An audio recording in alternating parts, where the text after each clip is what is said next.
are designed and financed by the local community. To address this challenge, one of the communists from Rufaa, called Dr. Abdul Munir, came with the idea to establish a joint holding company. This company will empower the economic of the local community. At the same time, the portion from the profit will be used to finance the charity programs or development programs in the town. Also, we have the problem of lack of professionalism. To address this challenge, we have a capacity building and human resources development through workshop and training. And this training is done by the local people. I mean, the educated people or the people who have expertise in their fields. They share their knowledge to train the others community. Increasing competition among local association, because we have a problem in financing the project, so the association started to compete with each other so as to get funding. Okay. To avoid this competition or to minimize this competition, okay, we divided the association into sectorial categories. Okay. Each association is designed to execute a certain project in a certain sector. For example, infrastructures, education, poverty eradication. To conclude, is the communication for development instead of being agent of government propaganda or tool of organization information dissemination can establish its own objectives on the ground in development initiatives. The experience of rulers of Rufaa has increased the hope that through smaller communication-focused programs, the practice of communication for development might catch up to the theory. Thank you. Big applause to Mr. Muhammad. Okay, thank you very much. And then now we come to the question session. But we are really sorry due to the time limitation. We only give you a chance, one from the right side and one from the left side. And then address to whom you will ask the question, and in English please, and straight to the question. Please, I will invite one of you or two of you who will give the question from the left side or the right side.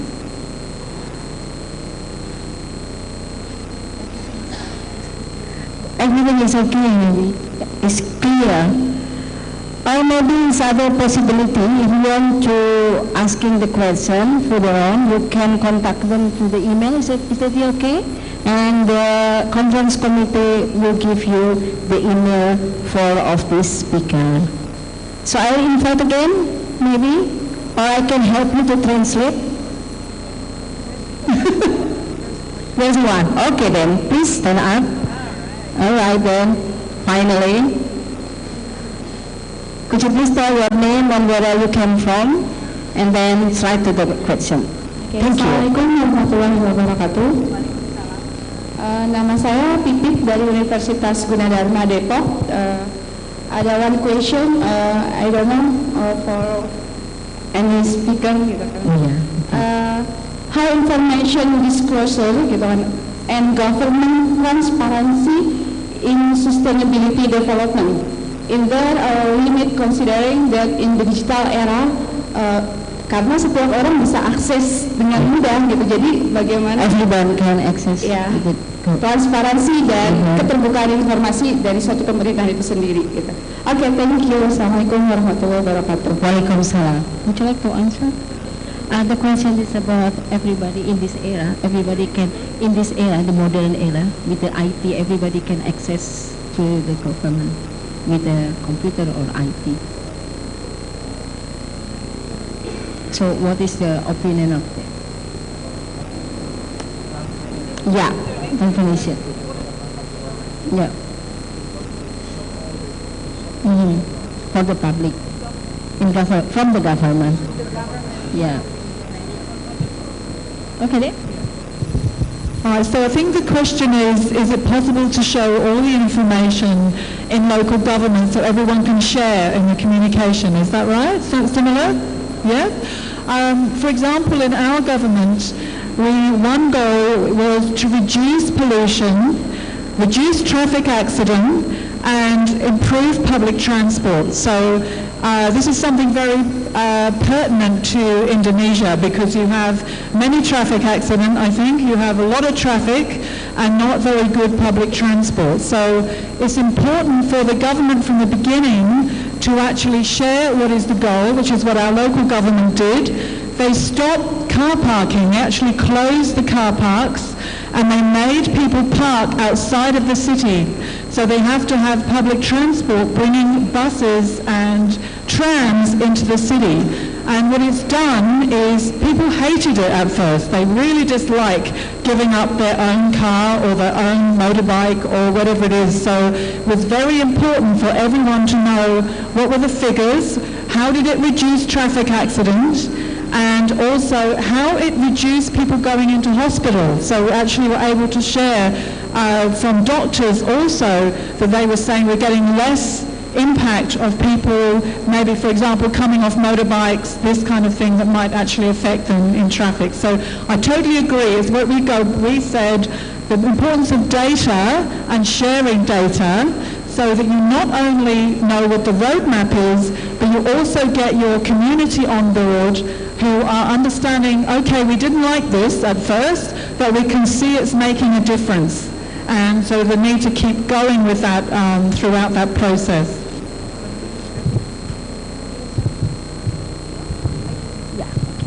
Yeah, the question is extremely important, and I'm very happy that you're raising it, because government sharing data is a very sensitive topic.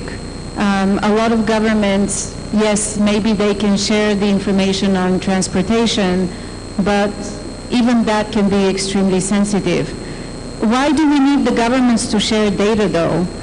Because other data that is collected is not necessarily collected in the way the government collects the data. Usually those who are collecting data for the government are trained to collect data in a way that private companies or other providers are not. And so we need to work with the government to explain to the government why the government needs to release the data, and also to make sure that data is not abused. Just another point, I think what you're saying very politely, Professor Maria, is that data can be massaged, statistics can be massaged. So, for example, when we talk about unemployment, we know in Australia that for someone to be counted as employed, they only have to work 1 hour a week, which is not enough for anyone to actually sustain a livelihood on. So it looks good for the government to share those figures to say we have unemployment has gone down, employment is going up. So we have to, our saying is take this data with a pinch of salt to understand how data can make certain figures look good or bad depending on how they want to present it. Thank you very much. I hope that someone will asking the question, the last one. Yeah, okay, please. I will invite in English, please. Okay. Hello, my name is Magdalena from Pelita Harapan University. From all of this presentation, I can assume that we have 17 issues for SDGs, and actually I have my question especially for Marina. But actually, if all the professors have an opinion, I'm very welcome for that. Which issues did you ever do a comparative analysis? Which one from those 17 issues that the most hardest to identify from need assessment or stakeholder analysis? And if jump into return of investment, did you ever do the comparative analysis which the highest return of investment about those issues? Okay, thank you. That's all. Okay. So what your question? Just Marlina. Thank you very much. This is a very interesting question, and it will be wonderful PhD dissertation topic for one of you. In terms of difficulties with implementation of the SDGs, from the cities that we have been working with, and again, there is a lot of alignment between what cities propose to work on and what the SDGs look like. Right? So from city to city, it varies. But I would say the one SDG that's extremely important and probably should be SDG number 1, which is SDG number 17. By the way, do you know what SDG number 17 is? Anybody? Multi-stakeholder partnerships, right? So this is the SDG that technically allows you to achieve pretty much all the others, but is the one SDG that nobody intentionally puts forward to work on. And this could be actually the platform to leverage also in terms of investments, right? Because if you want the private sector on board, you need to establish a partnership with them, right? If you want investors on board, if you want the community on board, you need to establish a partnership with them. And that partnership that then can be launched into all the other 16 SDGs. And so this is the SDG that's usually lacking, but is the one that I would say is the one to work on the most. Should be number 1. Okay. Thank you very much, ladies and gentlemen. Let's give applause, a big applause for the fourth speaker. Thank you very much. It's such an honorable for us to be with you all.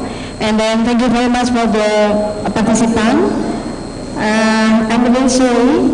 This is because of the due of the time limitation. So we will only invite 2 of the question. Thank you very much, and I return this to the MC. Thank you. Ladies and gentlemen, we have arrived at the end of the first session of the first international conference on administration science held by the cooperation of STIA LAN BANDUNG and PDRI. We thank you for your participation. Wabillahi taufiq wal hidayah. Wassalamualaikum warahmatullahi wabarakatuh. Waalaikumsalam.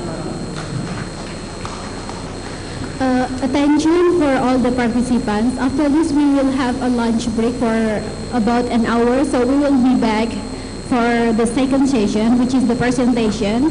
The presentation will be held in different rooms, so note here about the schedule and the room allocation. All the presenters can check at the whiteboard on the back of this room, so you can see there. And all of you can also have lunch here at the back of the room. And after lunch, you can go back to the room, to the presentation room. As for the certificate, for the participants, you can take the certificate in the registration table, but for the presenters, the certificate will be available on the respective room.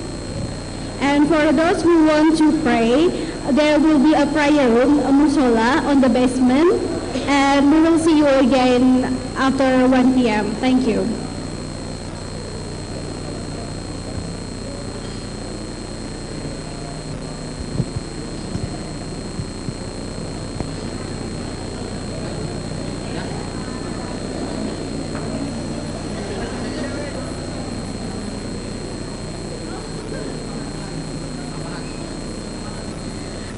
Dan ada pengumuman tambahan untuk slide presentasi tadi, silakan Ibu Bapak dapat mendownload di alamat yang sudah tertera di tampilan.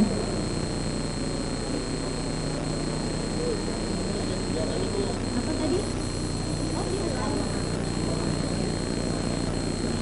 Pengumuman untuk peserta, bagi presenter silakan untuk melakukan presentasi nanti mulai pukul 1 siang di ruangan masing-masing. Untuk pembagian ruangan silakan dapat dicek di papan tulis di bagian belakang. Setelah ini, Ibu Bapak juga dapat makan siang yang sudah disediakan oleh panitia. Sedangkan untuk yang akan beribadah sholat, silakan untuk melakukannya di musola di basement. Jadi turun satu lantai daripada ruangan ini. Terima kasih.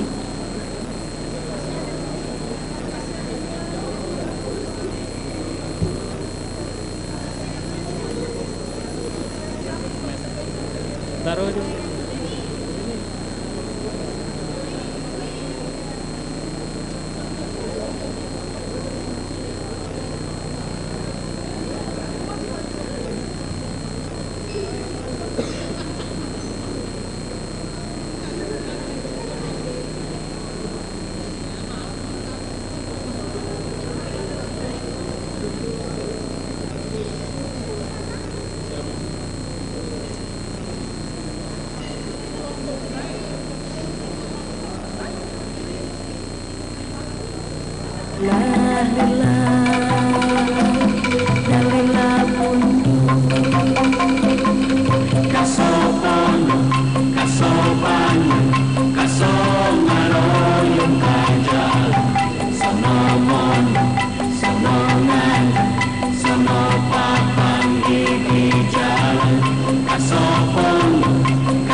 sok rasa mogah mangkahare sarerea ulah oh seni Sunda singiyaka jalmarea nusagaran samsara kahar pake teroga itu haradat raya reas berem remai kacang cang cangkara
tepi andaman.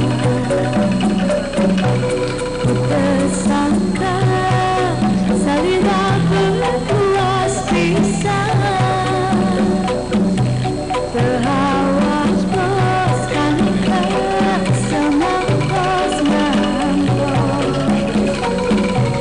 Api-api beemut kenapa sini pakait api dengar pakait api.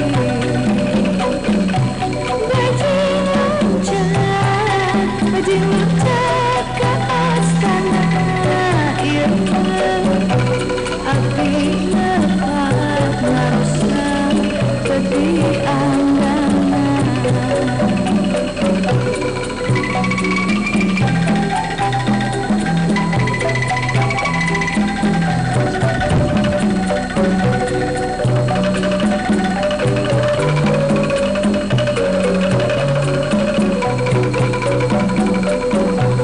Tadi namun sedang teh dulang pinane,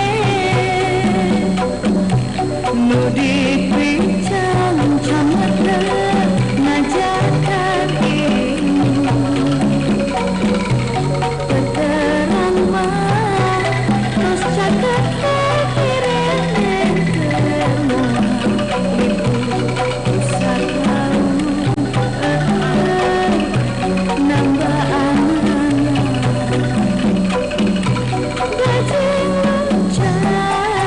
Bajing loncat ke astana ilmu, api lepat merusak tepi andaman.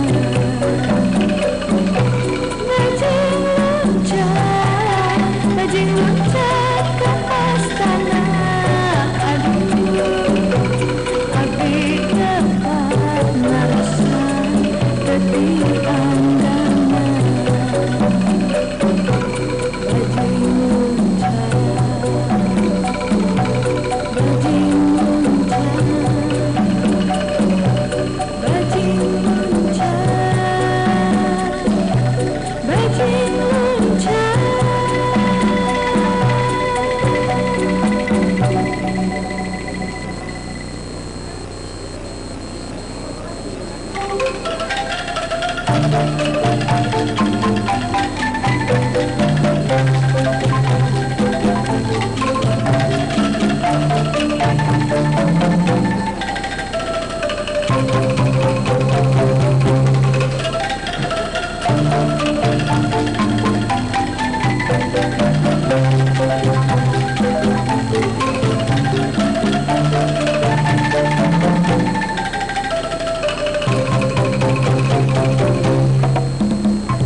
Ake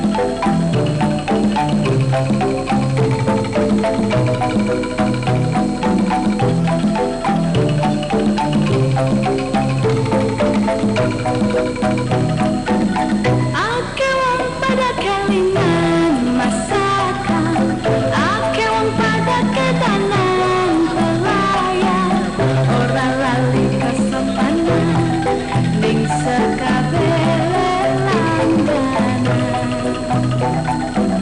Arep balik jalan-jalan mingguan, mumpung bae wis gajian kaula, warung pojok keampiran, hitung-hitung kekenalan. Aduh dendenge, sega gorenge, mie rebuse, dagingnya ya gede-gede. Aduh ku gede, tobat kopine, ampun manisnya persis kayak pelayane. Pura-pura mata melirik ning dhuwur, padahal ati ketarik lan ngawur. Minum kopi nyedot niku, kelirunya kok